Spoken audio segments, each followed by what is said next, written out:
good evening, everyone, and welcome to a live new episode of He Said, a look at the world from a seasoned Black man's perspective. I'm your host, Alvin King. Welcome to our cold Friday, January the 17th, 2025 episode. It is cold outside, baby. I don't know where you all live, but if you're anywhere on the East Coast, up north, it is cold and it's getting colder. And we're even expecting more snow this weekend in Washington, D.C. on Sunday. And believe me, that's not the only event that's happening here in Washington, D.C. this weekend. But welcome to our live show, ladies and gentlemen. Happy Friday once again to you. About our show tonight, in our segment of We See You, we are having a special candid conversation with motivational speaker, author, and talk show host of the Michael Finkley Show, none other than the man himself. Michael Finkley is here, ladies and gentlemen. I have been following this man on social media and watching his show, and it really feels good to see someone who has a platform like you and you're able to celebrate them because of what they're doing and who they are and how they're coming across to the community. And I'm so glad that Michael is here with us tonight. Cannot wait to catch up with him. Like I said, there is a lot going on in DC this weekend. So tomorrow, Saturday the 18th, is the People's March. And I was in an Uber today, and the Uber driver said, "What is the People's March?" And I said, "It's when the people march."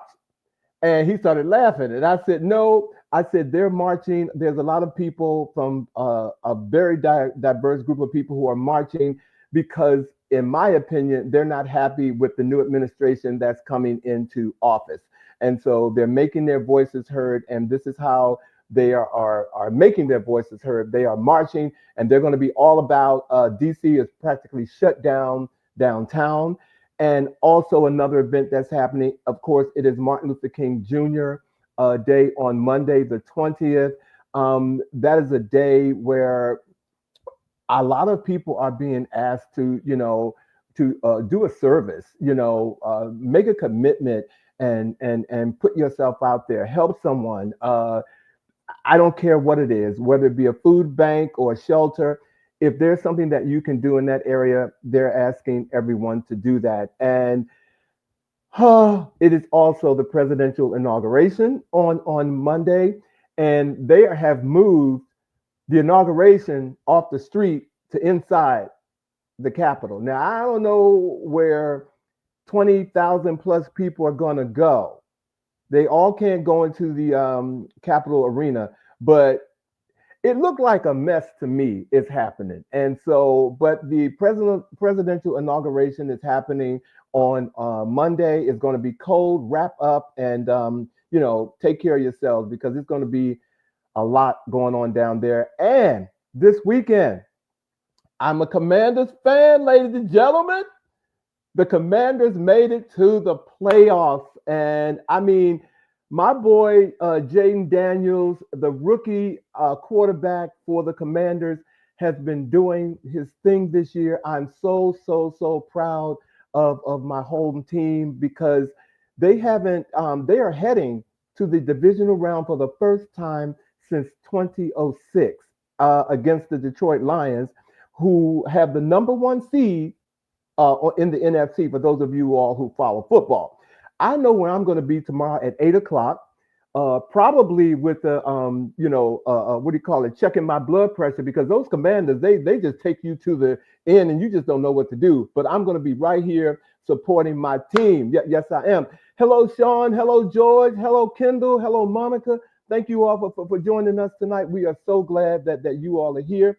In case you all didn't hear, our special guest tonight is Michael Finkley from the Michael Finkley Show. I know you all can't wait to see him if you all are just tuning in.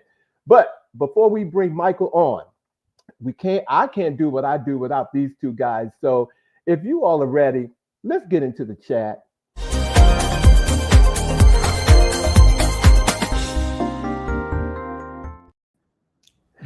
Sean and Bobby. Hello. Hi, everybody. Happy Friday to you guys. How you Thank doing? you. Happy Friday to you as well. Happy Friday to Hey, everyone. Sean. Look at Sean. Yeah, Sean's in the Yeah, chat. Alvin. Sean. Hey, Bobby. Sean is in the chat. It felt so good to bring both of you on at the same time. But for those of you all who didn't tune in last week, Sean made his debut to the He Said panel, and we're so glad that he brings that beautiful smile to our set to Hey, join us with our Sean. beautiful smile. You know. Thank you. Absolutely. Okay. Have you There's a all lot had of toothage going on here. Oh, we all have that. okay, see. Yeah, we do. Okay. I'll see you, Bobby. Hey. Have you all seriously had a great week? Like I said, there's a lot going on. There's a lot going on this weekend. You know what I'm Yes. saying? Oh, wait a minute. Ladies and gentlemen, since you all are here, this week we had an event, ladies and gentlemen, and we want to take a moment to bring you all into it. This week was Bobby's birthday, ladies and Hold up. gentlemen. Yes. Wait a minute. Hold up. Happy birthday, Bobby. Happy birthday, Bobby. Thank you, Oh, my my brothers. Thank goodness. you so very much. Thank you. It was a beautiful day. Thank you. I saw you out in those streets getting gifts and people taking you out and you doing you were just doing it this week. Hey, it was a wonderful day. I had to work. I did go to work. A lot of people thought I was going to take the day off. I did go to work. It was Wednesday, actually on January 15th, which is also Martin Luther King Jr.'s actual birthday. So it's always been a great honor for me to share his actual birthday. So yeah, but thank you. Thank you both. Thank you both. Well, to my surprise, 21. I had eight other people whose birthday is on the 15th. Wow. And yeah, 8 other people. My Thanks, best Monica. girlfriend, Stephanie, if she's watching tonight, her birthday was also the 15th. And so Oh, that's right. Mark's wife, Stephanie. Mark's wife, Stephanie, yes. Her birthday, yeah. Mm. So, yeah, you had a special day. So did you do anything this week, Bobby, or what happened? Well, I started the weekend before, but the celebration started the weekend before, and my friends are taking me out to dinner tomorrow night. So while you're watching the football game, I'm going to be having dinner with some friends. But what I did last weekend was something that I really, really encourage. If this comes to your city, your town, do it. It was Club Quarantine Live with D Nice here at the Kennedy Center. And all I can say is, at a time when there's so much that challenges us, there was such a good, feel-good energy in there. I took this picture. Yes, I was in the back, but I was in the house. And in fact, it was really good to be in the back in this case, because as you can see, D Nice is up on the stage, and this is the concert hall at the Kennedy Center. So it's all seats and so forth. But when your songs come up, you get up and you dance and so forth. And so because we were back, I didn't have that, that anxiety about getting up and standing in somebody's way. Like it was just it was a feel good celebration. D Nice said it's a celebration of life and a celebration of love. So look around you, say hello to the people that are around you, because those are your party people. And it was actually true. It was a really, really, really good feeling. So if D Nice with Club Quarantine Live comes to your town, your city, go and be there. It's a feel good time. And that I was kind of twinning with my friend. This is my friend Ronnie. She and I have been friends since junior high school. I swear to you, we did not plan that. When she came up the escalator, we fell out because we were Come on. I swear to you. Come on. But you look great. Wait a minute. You didn't talk about this? No, it was hilarious. That is very, very close. But I am so glad. I'm so glad you had a good time. D Nice, I've seen him once and been in the midst of all that. So you are absolutely correct. It is a feel good. That was the best. That's the best word. He just carries gratitude with him, and he loves that music unites us. And and you were seeing people of all races, the background when the song came on, and he has live recording artists come out and perform. Tweet was there. Tank was there. Oh, yeah. Good one. Tank was there. Did I say Tank was there? Oh. You can say it again. Tank was there. And I'm sure. You know what? It got hot the clip. Tank was there. Well, it is getting very, very hot in here. And That's Nelly's song. it is, but I also want you to give me an invite the next time these people show up because I want to be there as well. Okay. Yeah, thank All you, right. thank you, Okay. thank you, thank All you. right. But But- thank you guys. Yeah. And happy birthday again, Bobby. Thank you. And speaking of hot, and nice, we all know about the devastating fires in California, but a lot of attention has been given to the celebrities whose homes have burned down. But people forget that there's a historic Black community that also lost a great deal. But there's some good news in all of this. So in this historic Black community called Altadena, the families have put together some things and they are determined to survive. And I want to read to you all a quote from one of the families that I think sums up what is going on over there right now, despite the fires. This one quote from a family member says or reads, African Americans have survived 400 years of enslavement. We have survived mass incarceration. We have survived losing our loved ones to HIV. We have survived crack being planted in our communities. She said, even though this wildfire was devastating and Black-owned businesses burn and homes burn and people burn, we will persevere. Okay, so I thought that quote was just the perfect quote to sum up the positivity that people are having within themselves to keep going. And there's other good news that's coming out of California, particularly out of the Eatonville fires, if you will, and Altadena. The LA officials, the legislators over there, they are introducing legislation proposals to help families who have lost their homes. And one family in particular received $135,000 from a nonprofit called the Global Empowerment Mission. So people are coming together. They are, despite it being hot but it's in some good things. Let's just be positive about what this could do for this historic community over in California. I think that's great news. I think that's really good news. No, I thank you for sharing that because they're, like you said, yes, the celebrities are, I saw a whole IG post where they talked about the celebrity's name and then their house. They showed a picture of the house that they lost.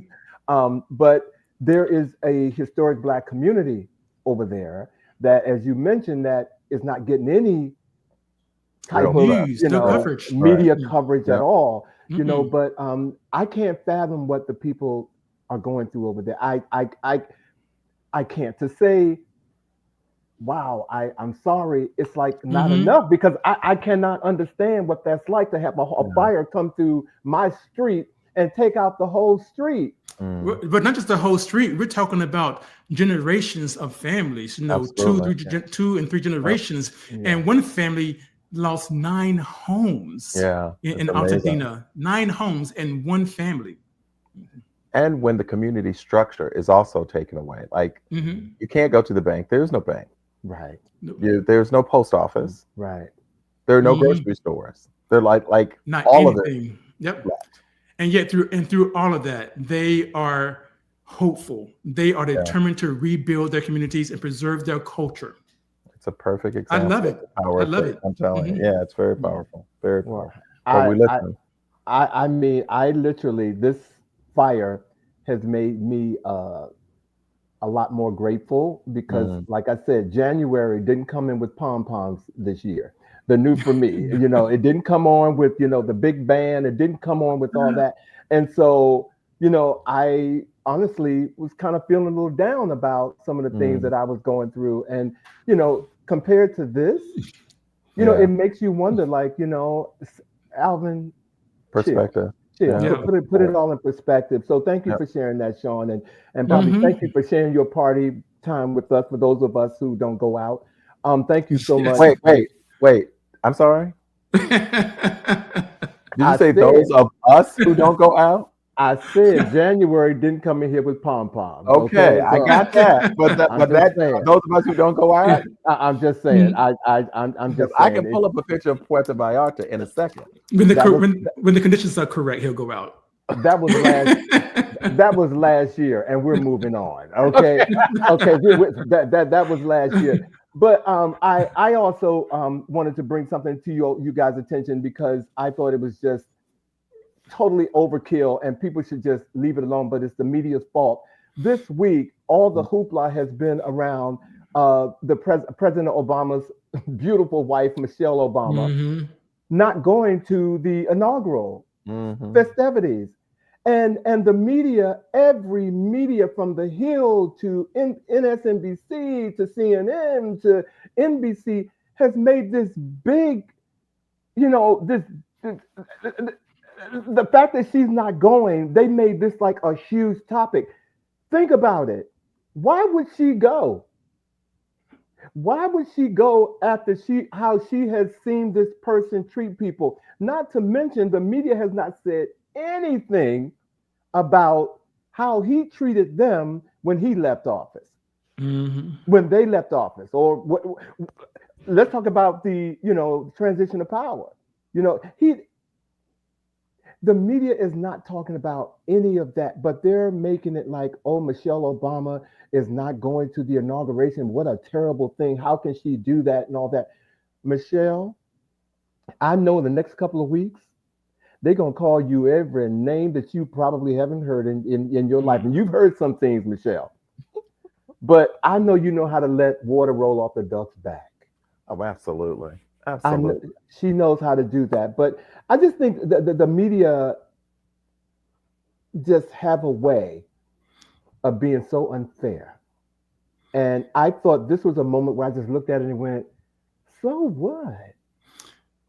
I think that she is being raised as a heroine in other communities because other people, the media may try to spin it any way that they want to. But I know I've spoken to a lot of people who are like, you go, girl, because you didn't get elected to office. Your husband did. Right. And had he not been as the president-elect, had he not been as vile and mean and all of those things as he was, not just to other people, but to her family directly. Right. When she spoke about the fact that her family experienced death threats, right, directly from the things that this man had said about her husband not being eligible to be the president and all of those types of things. Right. I'm sure she's like, you know what? I don't have to be there. And yes. I'm not doing that. Yeah. I would say, Blue, first of all, welcome to the show, Blue. We appreciate you being here. Blue said that it wasn't big news when 45 didn't go to Biden's inauguration, of course. And he did not. And she's not a public official, unlike 45. And always remember, the media is GOP. I'm beginning to believe that. Currently. I'm beginning to really believe that. Well, it's just again, crazy time. But thank you guys for sharing what's going on with you guys in the chat. Absolutely. Well, as I said, we have a very special guest with us tonight in our We See You segment because we see him. So if you all are ready to bring him on, are you all ready to bring Michael Finkley on? Yes. Michael. We're ready to see Michael. Okay. We are. Okay. Well, hold on. I'm going to tell you a little bit about him. Okay. Again, in our We See You segment tonight, we have host and executive producer Michael Finkley of the Michael Finkley Show. Michael is a highly influential social media personality with a vast following across multiple platforms. His show resonates with viewers for a multitude of reasons, including his engaging and thought-provoking conversations that cover a diverse array of topics such as politics, entertainment, and social media. Michael is the author of his new book, Biggest Dream Come True.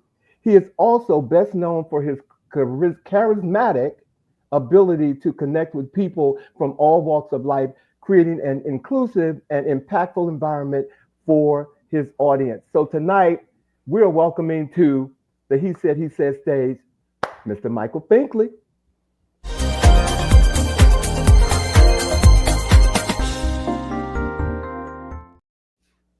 Michael! Can you hear us? Oh, he's muted. You're muted. There you go. There we go. Technology, right? Here I am. Okay, hey, now Michael. We can't see you. We know. There you go. There you go. Yeah. Where's Michael? There. Welcome. Michael, welcome to the show, my friend. Thank you for having me. I appreciate it. It's so strange being on this side. But thank you so much. I appreciate it. Thank you. Well, my brother, like I said in the opening, we have to celebrate each other. And like Amen. I said, we see you. Okay. Amen. And so to have you come on our platform, with what you're doing, to talk about some of the things that you are doing is a blessing to us. So welcome to the show, Michael. Welcome to the show. I'm going to kick off these questions that we so meticulously put together for you for the show tonight, Michael. So I'm just going to, this is like my icebreaker that I kind of ask everybody. Michael, what is one thing about you that most people don't know but would find surprising? I am both an introvert and an extrovert. Yes. Mm-hmm. I love my people. I love being around my people. I love to make them feel good because I love to feel good as well. But then when the day ends, it's time to go home and be quiet. A man after my heart. Okay. I know how. I know how that feels. Okay. All right. Thank you, Michael. Thank you. Well, I find it hard that someone from Mullins, South Carolina can be quiet because that's my territory. I'm from Dillon, South Carolina. My grandmother is from Mullins, born and raised. Michael, yes. What? That's yes, sir. That's what we were waiting for. Y'all could be cousins. So I know you can't be quiet, So it's in me. Whoa, really? Wow. I get so excited when people know where Mullins is because we're just this little spot, not even on the map. I know it very, very. I know it. I got family there. I know it very, very well. So, which is why I want to ask you, as someone, yes, cousin, as someone who is inspired by their roots, what is your favorite memory growing up in Mullins? That is a good question. Going to my grandmother's house, and we would spend. We would spend every. I'm sorry. Don't say pig feet or chicken balls, but go right ahead. That's where I was going. Doggone it. Just going to her house and just spending time with her. That was my girl. That was my first girl. Very close to her, and she gave me my family name, which I will not say right now. We'll get it out of you before the show's over. Eventually. Let's keep talking. But yeah, just going there, spending time with my grandparents, and I look back on those moments now, especially as an adult. They're not with us anymore, but just remembering those good times. They taught to us so many different things, especially about spirituality. My grandfather was a bishop, and she was first lady right behind him, and right behind her. So those moments just sit with me forever. I would not be where I am today without those moments. Thank you. Thank you. That's your awesome. Radio That's show, great. I love Mullins. When I first read that, I was like, as a Washingtonian who very much loves DC, I love that your radio show is I Love Mullins. It's such a wonderful nod and tribute to your hometown. So I'm curious as to what motivated you, what was the inspiration to begin the show, and being a native of Mullins, how that really kind of impacts the messaging and the presentation of the show. Yeah, so it started with my father, and he's still this big person in the community that loves to just see people get together. And so he started it, and when I was in college, actually, and I tell you, my mom was on radio for years, on top of years, in our hometown of Mullins. And so my mom came on board, then I came on board, and my sisters came on board. So it became a family thing. And just interviewing persons in the community, just being aware of what's going on with our government, what's going on within our school district. The newest store just opened up, right? So again, just bring these different people on just to form, again, that much more community for everybody. You were about to go in a place that I was hoping you wasn't going to go, because I like to hear people talking about their mother. Okay. So I know that your mother was a big influence on you, Michael, in shaping your journey. And I'm assuming position you to pursue your career in communications. Take a few minutes and talk to us about how much your mother inspired you. You will not make me cry. That's what you're not going to do. Come on with it. Alvin is our Barbara Walters. Alvin is our Barbara Walters. He's gonna get you. So yeah. My mama is, and ... Thank the Lord she's still with us. And when I told her that I was starting the show, she was so excited, and she still gives me tips to this day. Try it this way, say it this way, in that regard. Anything that I do in life, besides the show, besides writing the book, I've been in education for the past 14 years. So I still do that.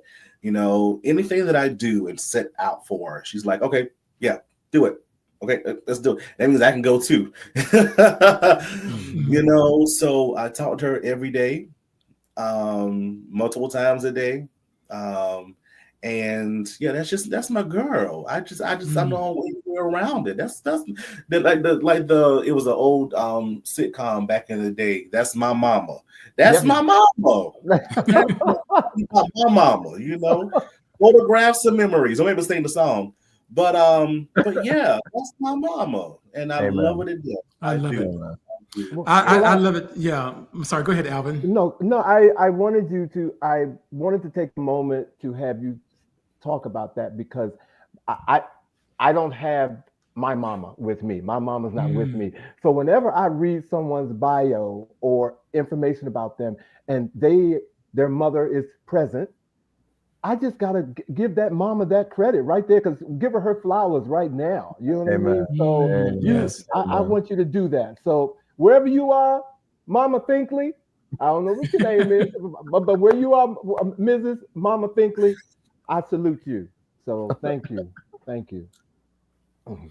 Yes, and I'm with Alvin on that one, because my grandmother, if I'm not mistaken, she listened to that radio show quite often, because I think you guys play gospel music, and she would listen, and that was her station for gospel music on the AM, and her favorite song was "Rough Side of the Mountain."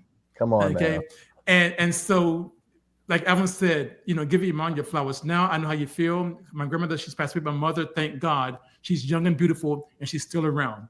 So I do have to ask you though, cousin, if I can say cousin going forward. What's up?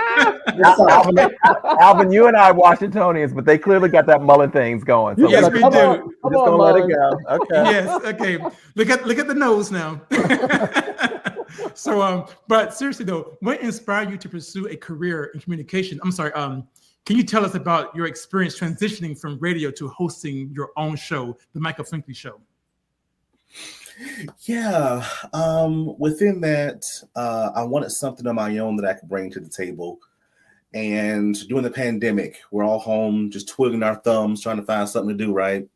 And I said to myself, I don't know how to do the whole podcast thing, but I want this to be I want you to see me. You're going to see all this. And I've been rejected so many times along the way in life, where I was always the darker one, and I was always the bigger one.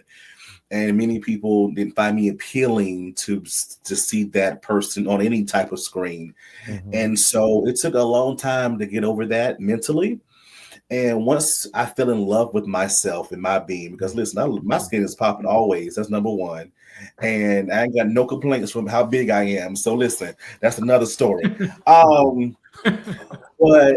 But I wanted to bring the feel of that old time television that we loved back in the day, but with today's issues and today's conversations. And so the Michael Finkley Show started April 13th, 2020. It started from a place, again, of depression. And I said to myself, maybe I'll talk to somebody. Maybe I'll feel better. Maybe I don't know. And it worked. And I started talking with these different individuals that had incredible stories.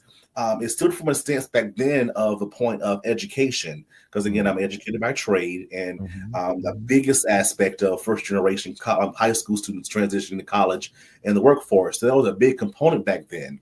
But it shifted in something else, where this PR person came to me and they're like, hey, we want you to talk about our client's newest show or newest movie or newest whatever. And I'm like, that's not that kind of show. I don't do that. The mullet's coming out. Look, the mullet's coming out. I don't do that. It's all good. We talk about other stuff. We're not educating the kids, I know y'all would like that. It just changed it to something else. And I had an open heart and open mind, and it felt good to me. And so we entered the world of true entertainment as the aspect of now we get to talk with persons that we've seen on our television screens for years, but now we get the chance to talk with them three-dimensionally. Because sometimes when these persons are on these different daytime talk shows and nighttime shows, they only get a 10-minute spot or a 15-minute spot. But on the Michael Finkley Show, you can talk however we want to, and you get to touch on issues that are important to you.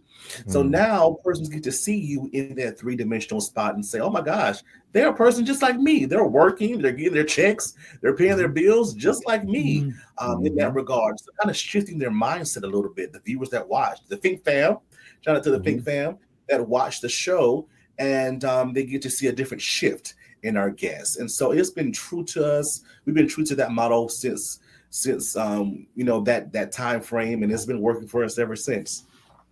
Wow. I love all of it, and you were speaking to my heart. I know this is your time on this show, but I understand all of what you said, especially from the moment you said you were sitting at home during COVID and wondering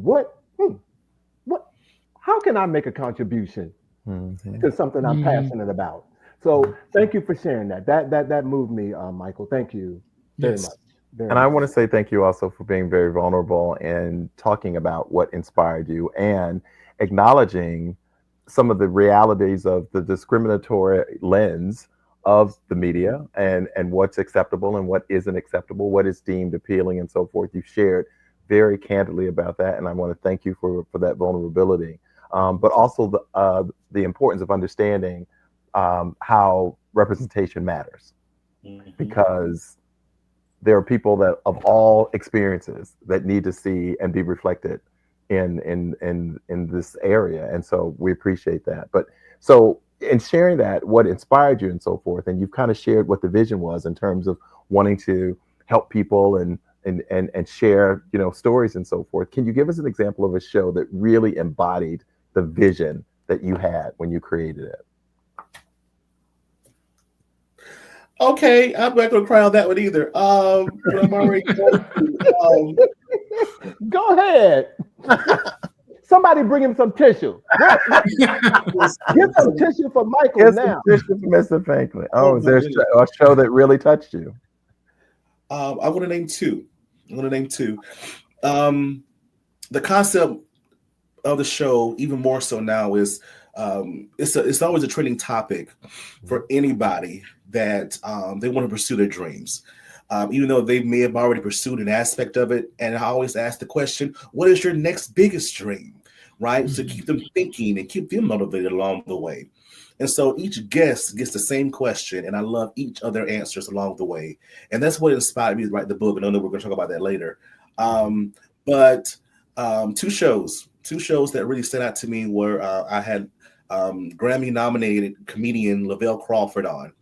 And he said to me, I've never seen him say this on any other outlet ever.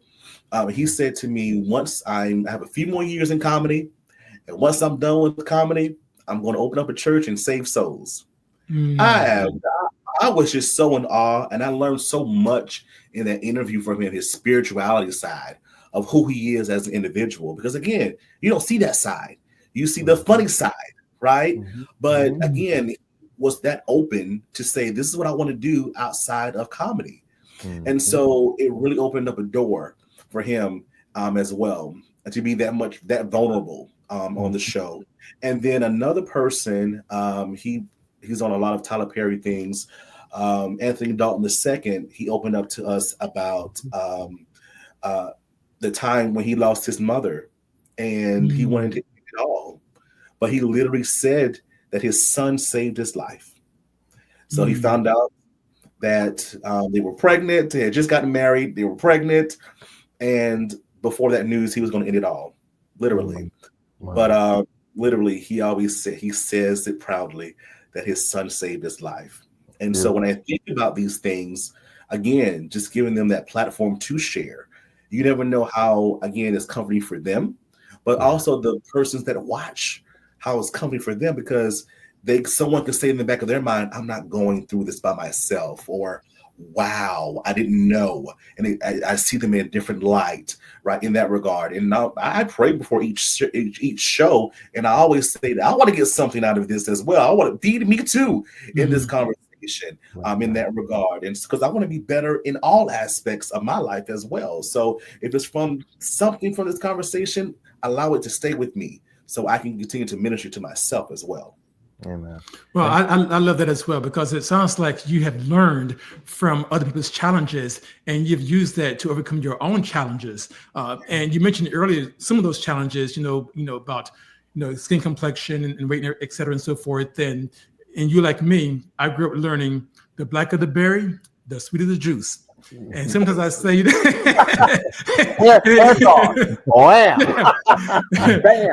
and we both know that the bigger berries are sweeter, right? You gotta go ahead. Okay, I'm like, where are we going here? A Newtown Villain thing. I don't know. A new town. Well, we know how our families are. Our families are not, sticks and bones. Okay, so, and that's who we are. But I've had challenges. Alvin has had challenges. Bobby has had challenges, and we're in our careers. But I'm very curious as to what were some of the biggest challenges you faced while building your career, and how did you overcome them? Well, I'll say facing and still overcoming. I still consider myself a newbie. Can you say that again, Michael? I'm sorry to cut you, Mike. Can you say that once again? Say that once again for the folks in the back. Yeah, still overcoming, right, in that regard. And the other thing I just said, facing. I know it was so good. Facing and overcoming, because it's a process. Yeah. And what I've learned about a process, because people always say, face the process, gotta break through the process, but these processes are personal. And the process of me going through these different things of crying and hearing the no's and all this other kind of good stuff, they're supposed to do something for me. They're supposed to strengthen me. The results at the end of my process for everyone else. So enjoy the results, because you don't know what I went through to get to where I needed to be in order for you to enjoy what you see today. So many of those things, of course, include I've heard no so many different times. I thought it was my middle name. And then of course, the aspect of, also we're always on the platform of trying to get sponsorships and, just trying to, it's just the story continues, as you all know, in trying to work through a social media talk show and what that entails. It includes so much time and effort of me saying no to individuals. Like I literally had to say no the other day to one of my cousins. I can't do it today. I have something to do. So yeah, exactly. And I understand. My grandmother used to say all the time, "You'll understand it better by and by, baby." And now I understand it. So by and by. Even though even though those processes are hard, they're for our good. And with that, again, something beautiful comes out at the end. Amen. Like I say, get up sitting down. God can't use you sitting down. All right now. Okay. You know that song, right? I know you know that song. Get up, sitting down. Somebody gonna be shouting before this show's over. I feel it. I can feel it. There's gonna be an altar call right before this thing. Mullen's in the house, okay? The doors of the show are open. Bobby, but before you ask a quick, can you say hello to our guests who came in? I think Michi. Hey. And Troy came in. Michi and Troy, thank you all for joining us tonight. We love you. And Troy was like, black men and their mamas. Hallelujah. Amen. You're right. Hallelujah. You're right, bro. Thank you all for joining. I'm sorry, Bobby. Absolutely. Absolutely. So I would like to know, you've had the pleasure of interviewing a wide range of folks. So I want to know the ultimate Michael Finkley interview, and I'm going to give you some range, alive or deceased, and why. That I haven't interviewed yet. It could be somebody that you already have interviewed, but to give you that option, it could be somebody that is even no longer here. I just want to know the ultimate Michael Finkley interview for you, whether it's somebody you have or somebody that you aspire to interview. Yes, Oprah. The O. It's so cliche. I know it's so cliche, but in a sense, you study who you want to become. And I studied the greats before I started this show. I studied Sarah Jesse Raphael, Oprah Winfrey, Phil Donahue, Montel Williams, Ricky Lake. I studied them. And then even in daytime television today, Tamron Hall and Sherry and Jennifer and Karamo and Kelly. And so studying all of them, and you know, I made it my own. And so now that 8 seasons later, here I am, and I feel like now I'm feeling my first season of just feeling comfortable, because now I feel like I know what I'm doing in a sense, in a sense of where I belong, and you know, the platform, the show, and all that kind of good stuff. I'm like, I'm ready. And when the opportunity comes, because it will come, because my best friend always says my words are listening. When the opportunity comes, I'm going to be ready, because I stay ready. I see, and that's why you're on He Said live, because you were ready, baby. I'm sorry, Michael. See, I got a little comfortable. I thought I was from Mullins, baby.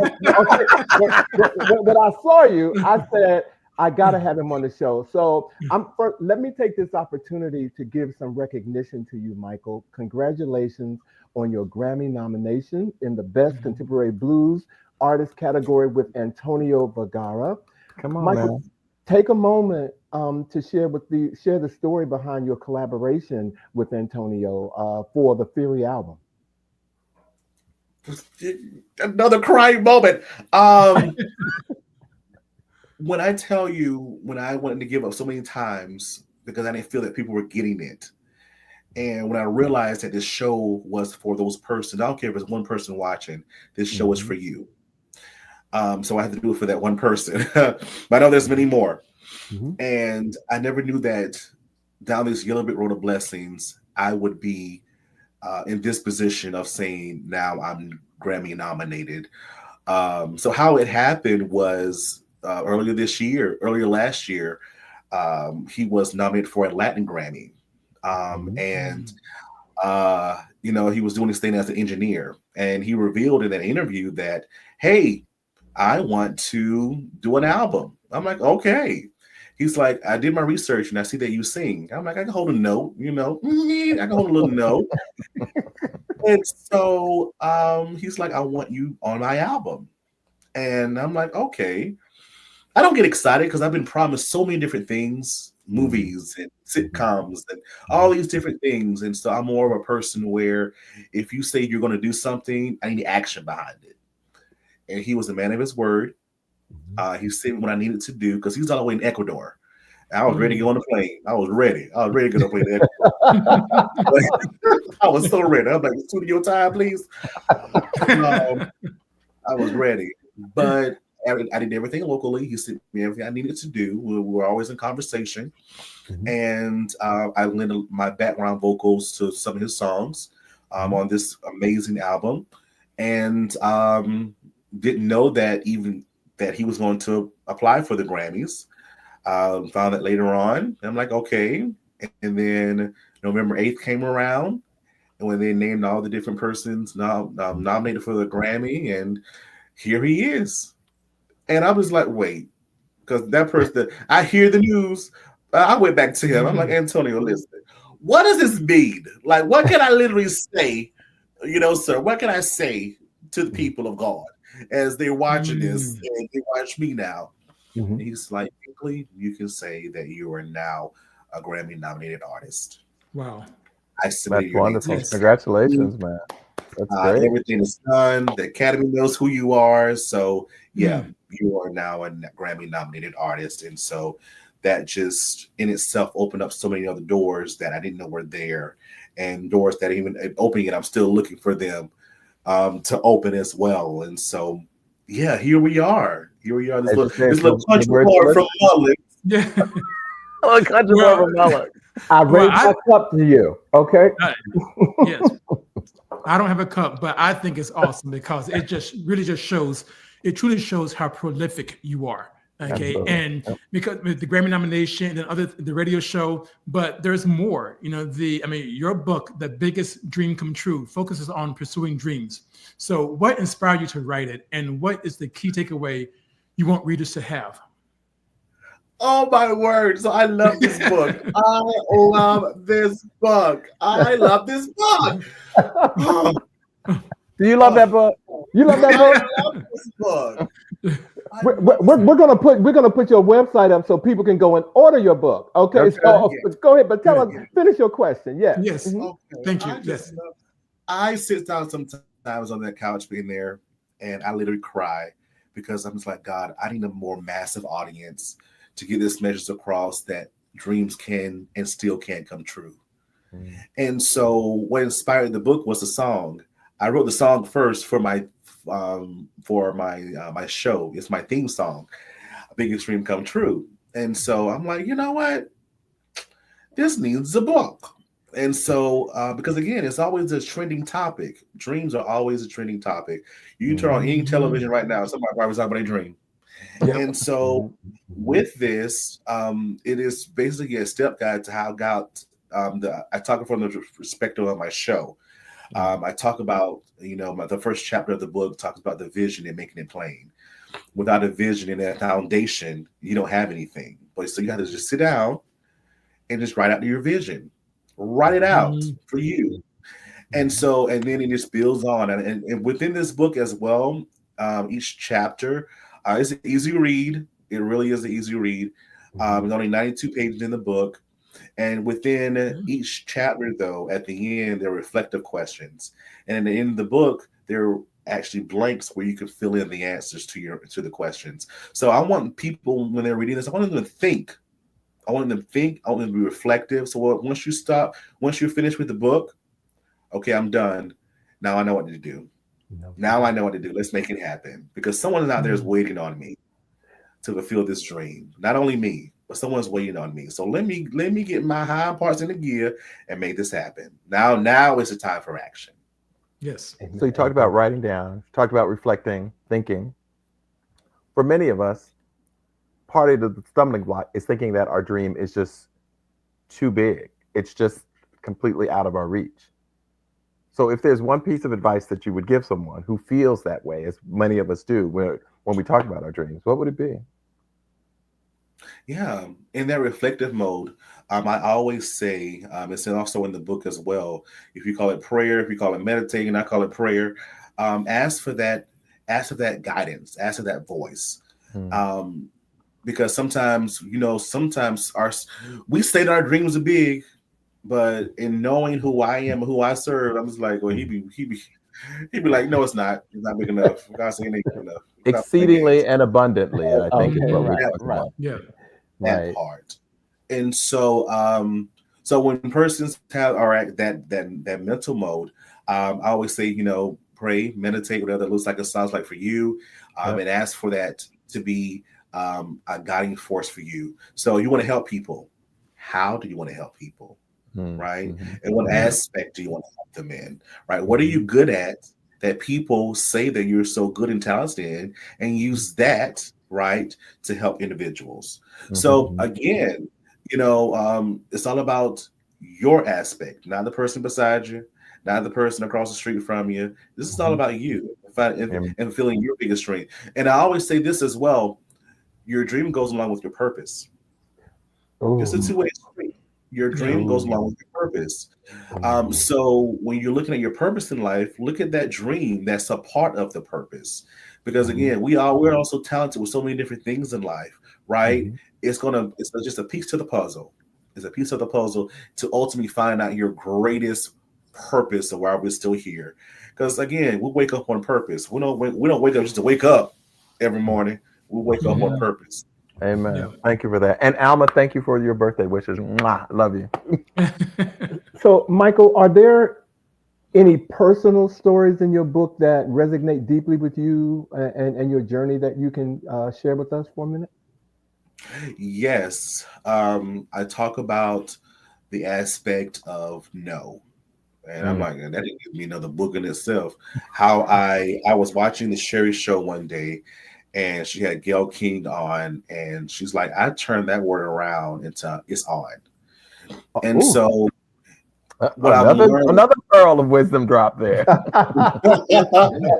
It's on. It's on. You said no. I consider that a challenge now. At one point, I didn't.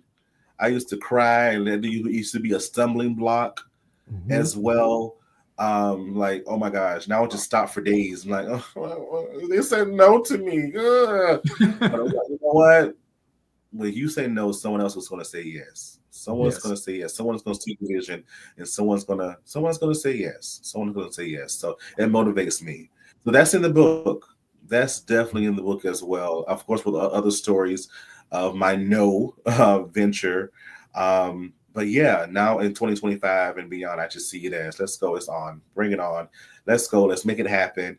Because at the end of the day, I know that I have to make it. We have to make it happen, and it's going to happen. I love it. You're going to get it. And when you mentioned earlier about how post the Grammy nomination that more doors are starting to open that you didn't even visualize. Okay. So I can imagine that your head is spinning with all kinds of things in terms of, okay, what is next? Okay. So tell us, what is next for your show, and what are you most excited about in terms of your future projects? Yeah. So it's funny when you attach when my publicist or who's at the time doing my invite to call persons in to be interviewed, when you attach Grammy nominated, it opens up another door. So so we're using it more than ever now than anything. So they'll take advantage of that. So again, it's like those rooms that are now opened for us. So the show is still growing. You will see more of your favorite influential people.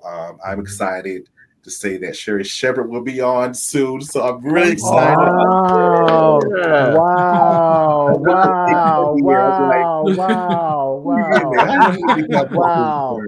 So, come on now. I'm very excited for that. So that's coming in the future. Like I said, the show is growing. We're here. Season 8 will be here until May. And then we take our hiatus, and then we'll be back in the fall for season 9. But with the show, we're still going to blow your mind. We're going to have more in-person interviews as well. We have cool game segments that we started this season that our reviewers are enjoying as well. Even our guests are enjoying questions, of course, that they've never been asked before. We're still doing that as well. We're still going to these various, outside of that, we're still representing our brand of going to different award shows and, being on the red carpet as well, interviewing your favorite influencers and celebrities. And then also, too, we're preparing to go on tour. It's called the Biggest Dream Come True Tour. And our goal is to go to different schools and universities and colleges and businesses and awaken the aspect of dreams still come true. So we have things laid out for that already. We're waiting for a few more persons to give us a call back to finalize some things. So yes, we're on tour. We're going on tour with the book. So we're definitely excited about that. That's exciting. So you mentioned the book. Are there plans for future publications? Yes, actually. So this mind never stops. It never stops. So literally, I just like shut up and go to sleep. Yes, you stay woke. You stay woke. I get it. I gotta stay woke, but sometimes when the body's like, I'm tired, I gotta go. I can't stay woke. I'm sorry. When your body says what? I'm tired. I'm tired. Is that a Mullins terminology there? Not for all of us, no. Turd, y'all. Sean, don't you bail on me. I see you, cousin. Okay. Yeah, sometimes you got to shut it down. Yes, future publications will be coming out, and then of course the single is out as well. Biggest Dream Come True, literally on all platforms. They can listen and be encouraged and inspired, and also new music will be coming out this year as well. Okay, you are not sleeping. You are turd. You should be turd. And then even on top of on top of that, I'm in school. I'm a like I said, I've been in education for the past 14 years, and so I'm in many different capacities. And I graduate this summer with my doctorate. So Another I'm thing. Whoa! See, Come on now. prolific, very prolific. Again, you should be turd. Okay, you should be. Hey, look, we're at the end of the stretch, and I have to ask you one more question before we let you go, Michael, because I know our audience wants to hear this. If you could give your younger self, one piece of advice, Michael, what would that be? One piece. One piece of advice I would give myself is that believe in yourself. Don't allow people to influence you.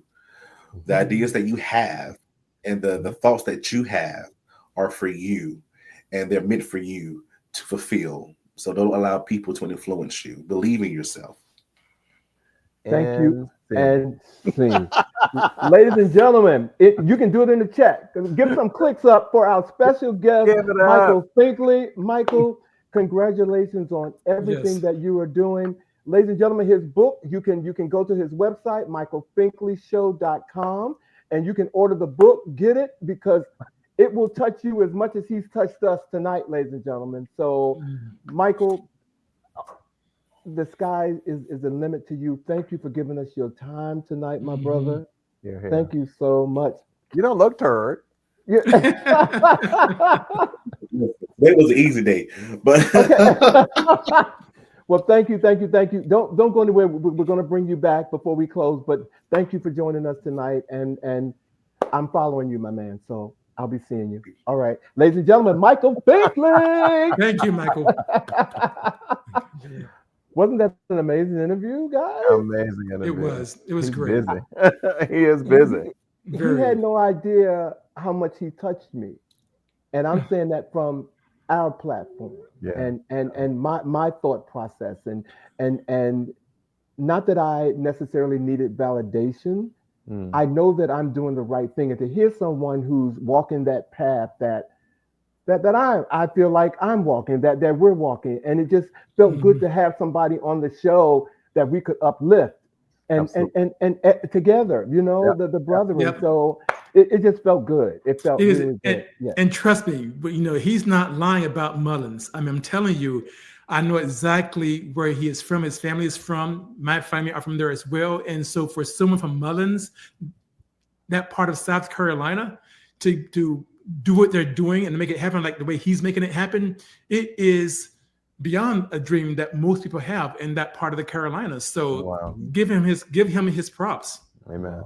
I props to Michael. Ladies and gentlemen, before we go, we're going to give you our words of the week this week. Thank you, Bobby, for providing this. They're so appropriate. The right people for your soul hear you differently, show up differently, support you differently, and nourish you differently. That's how you'll know. Can I get a witness? Okay, it doesn't come any plainer than that, ladies and gentlemen. So we will look forward to seeing you next week on another live show. And if we could bring Michael back real quick, if he hasn't gone anywhere, we're going to close out the show. And there he is. All right, ladies and gentlemen, again, we want to thank Michael Finkley for joining us tonight, and we look forward to seeing you on the next live episode of He Said. Have a good weekend, everybody. Thank you again, Michael. Bye. Ciao. Bye. Thanks, everybody, for the birthday wishes. Love you, y'all. Hey, Mullins. Mullins in the house. Have a